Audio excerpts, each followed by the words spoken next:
I redeem myself? Can I rise up from the ashes? Am I able to come back from all of these horrible short rib cooks? Man, I just can't cook short ribs.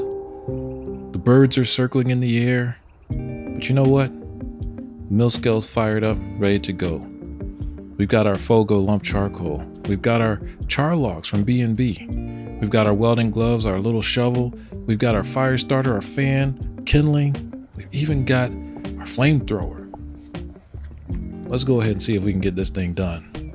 Don't worry about anything. Instead, pray about everything. Tell God what you need and thank Him for all that He's done. Today, all we're going to do is just put a little bit of rub on this. We're using Killer Hog's AP rub. We're going to take our smoker up to 275 degrees and go ahead and put our meat on there. Let me tell you guys something. Smoke gets in your eyes and that stuff stings.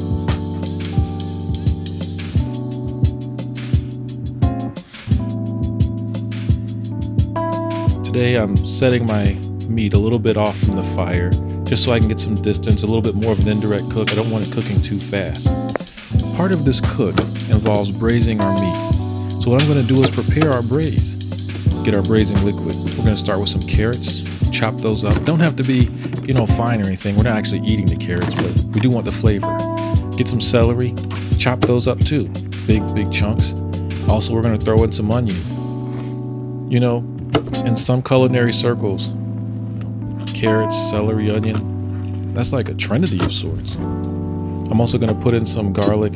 Again, I'm not trying to mince this or get this down way too low. I'm actually just trying to get the flavor of garlic. So we're just going to take the big pieces. I'm going to use some shallots. I like the way shallots taste. It kind of punches through a little bit. And then we're just going to put in our braising liquid, beef stock. Get the beef in there with something it's familiar with, and it's going to be all right. We're going to include some tomato paste, just a couple spoonfuls, whatever you like. That's going to give us some good color and darken this up some. Also just going to get some water so that we have something to cook down from. Balsamic vinegar, that stuff works out real nice in the setup. And then I'm just going to re-season our braising liquid here. Just with some more of that AP rub from Killer Hogs.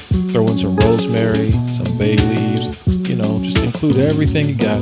And then we're just going to stir it all up. Nice and good. It doesn't have to be perfect. We're not going for perfection here, because this is actually just going to go in the smoker and allow for it to cook alongside of our meat so that fluid, that liquid is getting warm before our meat goes in there. About an hour and 45 minutes into our cook, I'm just checking to see what does our meat look like, and it looks like it's ready to take a bath. So we're going to go ahead and get this meat into our braising liquid and allow for it to finish its cook up inside of the braise. So I've got plenty of that great smoke flavor where it started off with, and now we're going to get the tenderness down. Cover it back up, and let's get this thing ready to go.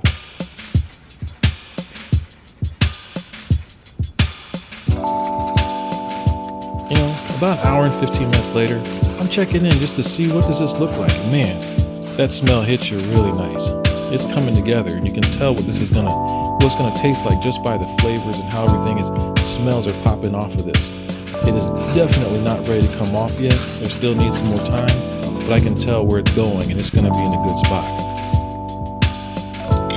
Coming back to check, and oh yeah, 45 minutes later, this stuff is looking nice. Yep, and when I touch it, I can squeeze and feel how nice and soft it is. And now it's time just to take a look at what we have. Ooh, color came in, tenderness is there. This is actually turning out really, really nice. I love how red meat comes when it comes off of that offset smoker. Final step here, we're just gonna go ahead and get our braising liquid and strain it down into a pot. That way we're getting all of that liquid without the big chunks of the vegetables. We're getting all of those flavors melted together, and then we're just gonna pour that right over top of our wonderful short rib. I made some polenta, put that over top, and let me tell you, this right here was one of the best things that I've cooked for myself. Hallelujah. Well, you made it to the end. You might make it to the end of another one of my videos. Why don't you check one of those out below? Take it easy.